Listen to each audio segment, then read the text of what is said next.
So John introduced Juan Lavista Ferris. He's a chief data scientist at Microsoft and director of the Microsoft AI for Good Lab. Juan, my first question is for you. You've led more than 350 AI for Good projects across health, humanitarian response, sustainability. What have you learned about why some AI for public good efforts are successful and what is a promising pilot? So I think we have learned a lot during the last, we started the lab 6 years ago. And one of the first lessons for us was it is clear that there are problems out there where AI is not just a solution, but it's the only solution we have. So we definitely see a lot of need for AI. One of my favorite projects is retinopathy of prematurity, that is the leading cause of blindness in children. It's a disease that didn't exist a few decades ago, and that we're now seeing a huge increase because it affects very small premature babies that before they didn't survive. Now, thanks to improving health and healthcare, more and more of these babies are surviving. But the problem for the world is we only have 200,000 ophthalmologists, from which 10,000 are pediatric ophthalmologists. And so even if you distribute it perfectly around the world, and they do 24/7, 365 days a year, we still don't have enough ophthalmologists. And we're not going to be able to make more ophthalmologists. AI models can solve that problem, that is diagnostics. And if you solve diagnostics, you solve majority of that challenge. So these are the things that, hey, there is a lot of opportunity there. Another lesson, and I can go on and on, so you need to cut me, but we need to optimize for simple solutions. As humans, we love complexity. We love complex projects. This is the reason we put a person on the moon before we added wheels to your luggage. We are definitely addicted to complexity. We need to move away from complexity. If you want to impress people, your solutions can be complex. If you want to have an impact in the world, the solutions need to be extremely simple. That's, I think, like I need to leave the other people to speak, but like because we have more lessons. But I would say those two. I would say this is a very revolutionary technology that we need to solve problems. They need to be simple because otherwise people will not going to use them. So identifying the right gap and where the solution is simple. Good. Thank you. So I'm going to move to James. James is a professor of computer science at Stanford and co-founder of the Stanford Institute for Human-Centered Artificial Intelligence. So James, Juan, we just talked about, leads the AI for Good Lab and spoke about a few projects where him and his team are applying AI for good. In your view, what makes human-centered AI different than AI for good? So we founded the Institute for Human-Centered AI at Stanford over 7 years ago, with really the mission of shaping AI for humanity in a positive way. And we do that through research, education, policy, and practice.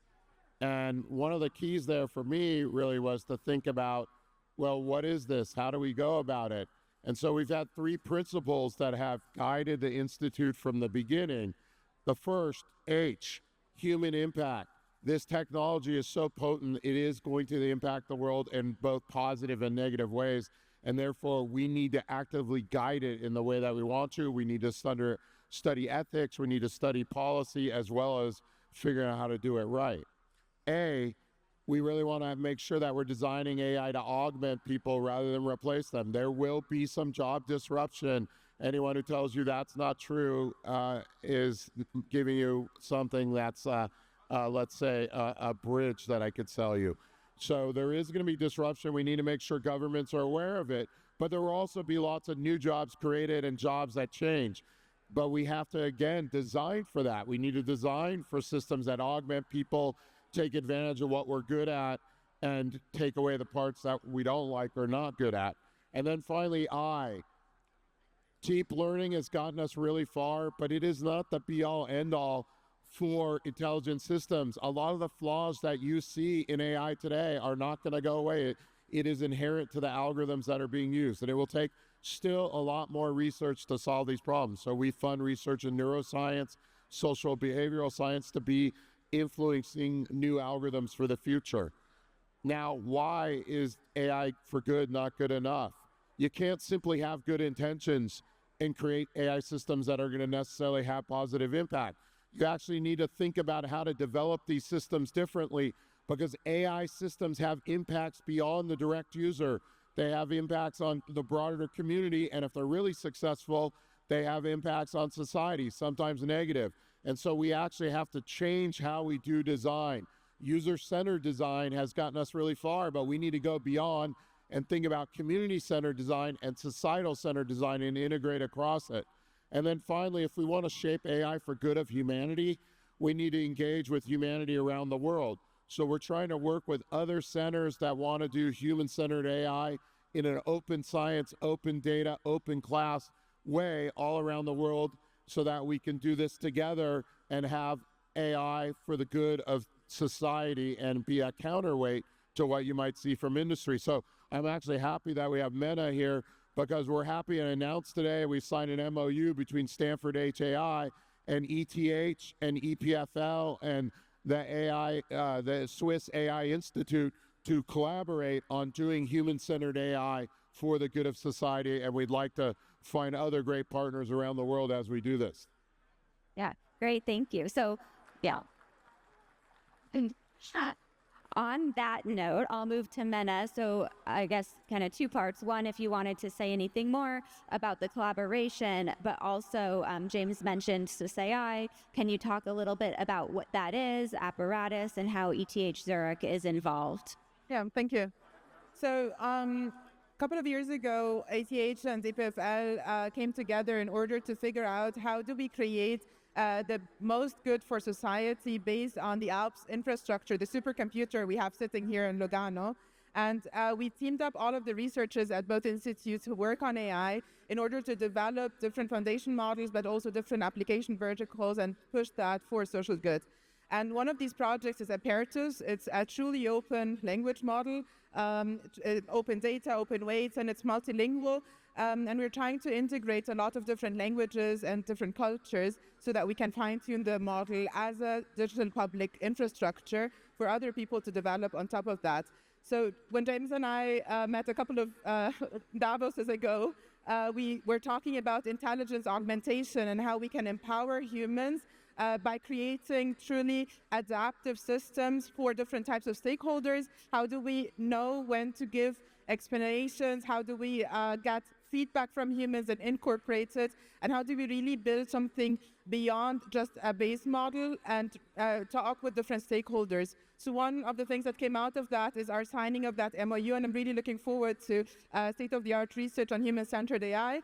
But other things that we're doing is, for example, with the ICANN initiative, is we're partnering with Data Science Africa and other partners around the world to try to really figure out what are AI for good use cases and how do we create the know-how that is needed on the ground in order to help people with their different use cases. I was just talking to Juan about that, so I think like really doing that in a shared effort is the way forward, and I'm really looking forward to working together on that. Yeah, involving more voices in the conversation. Thank you. All right, Katie. So I know the Siegel Family Endowment is involved in a new coalition. So speaking of bringing more people into the like-minded group, it's a coalition of philanthropic organizations to invest in inclusive, prosperous future, which I is shaped by and for the people. Can you speak a bit about what that initiative is?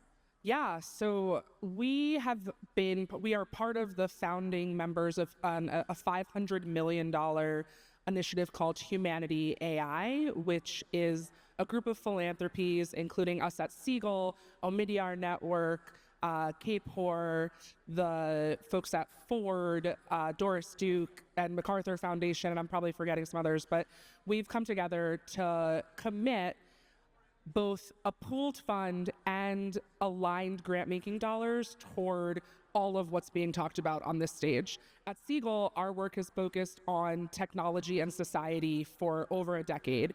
And I'll say that when I started this work, my family did not understand the point of an organization that would focus on tech and society, right? Tech is good. I'd previously been working at Google. They were like, why would you leave the place where they're making the tech to go talk about what's going on with tech and society? No one cares.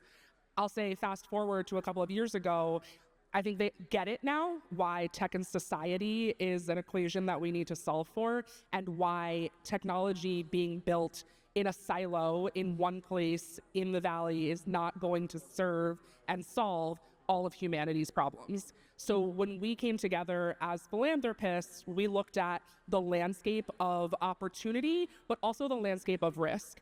When people hear about technology philanthropy, they often think about tech for good, and I think that's an important piece of the equation. But the other aspects that we're talking about, the basic research that informs the development and application of these new technologies, the design of the undergraduate and graduate coursework that trains the people who create this new technology, the work to build the public resources and infrastructure so that it's not just big tech companies that get to make this stuff.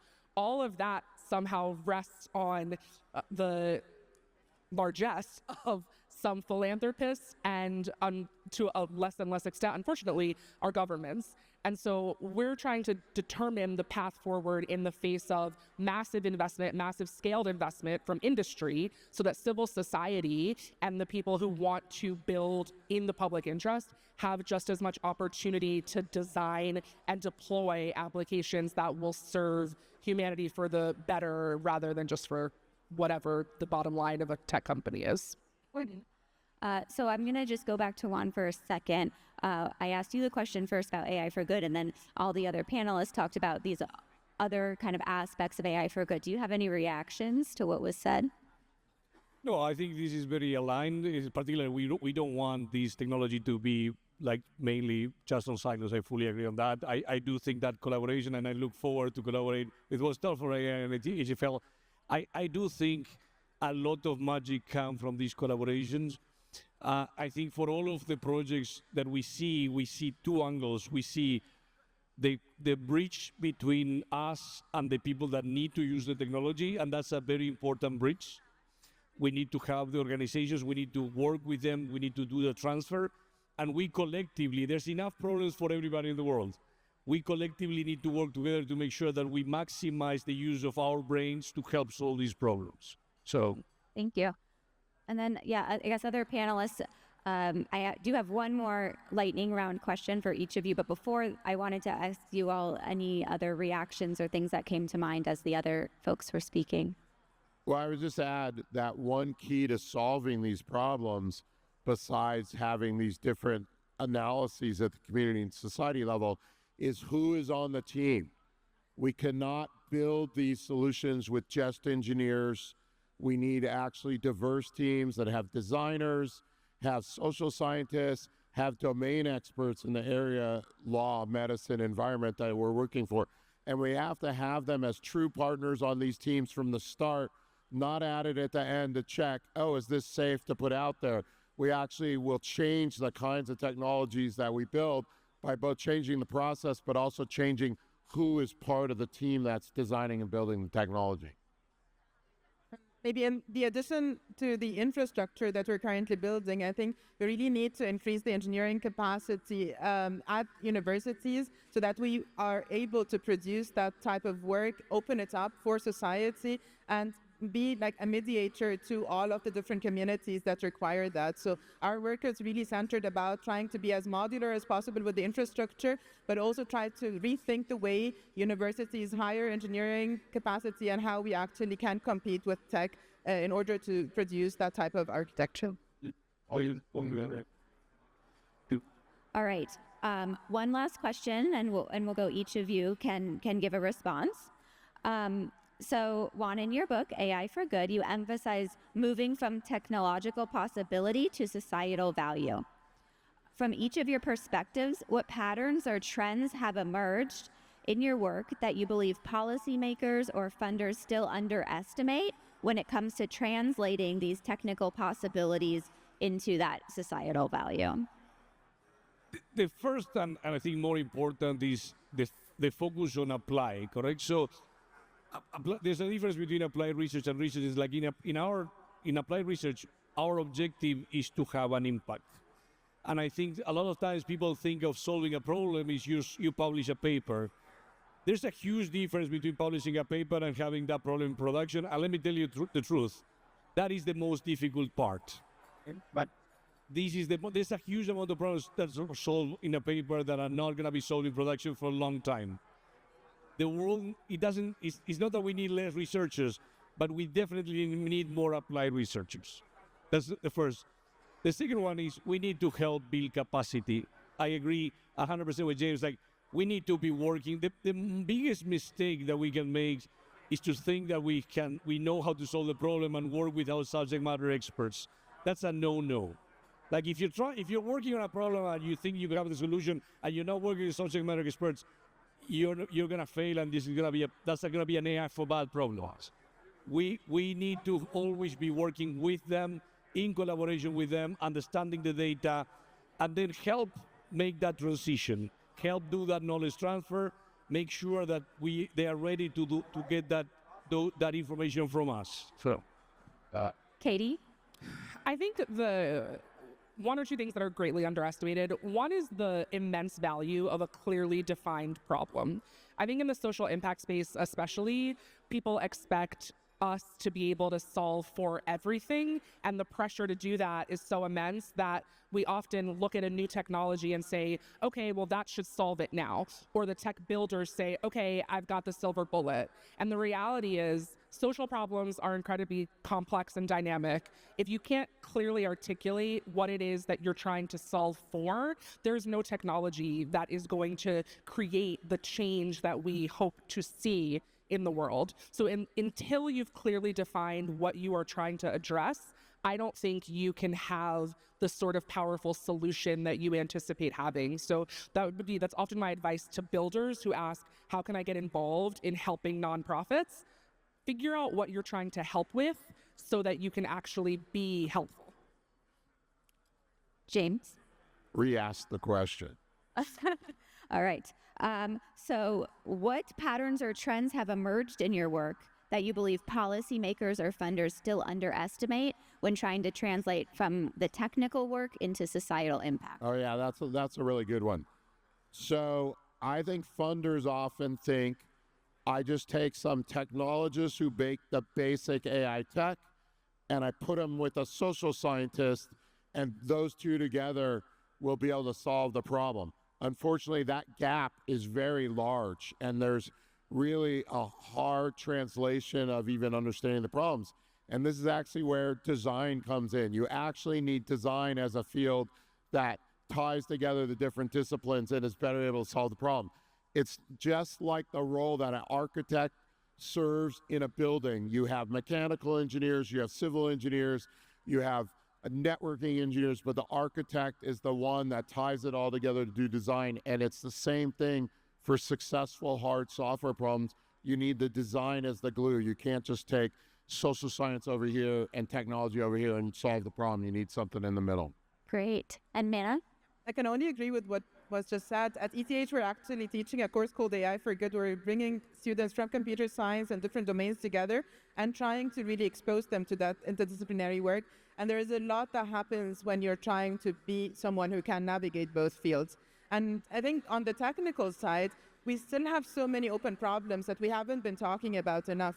Problems like agency, like how do we create truly aligned models? How do we ensure that they're grounded in knowledge and their reasoning is good?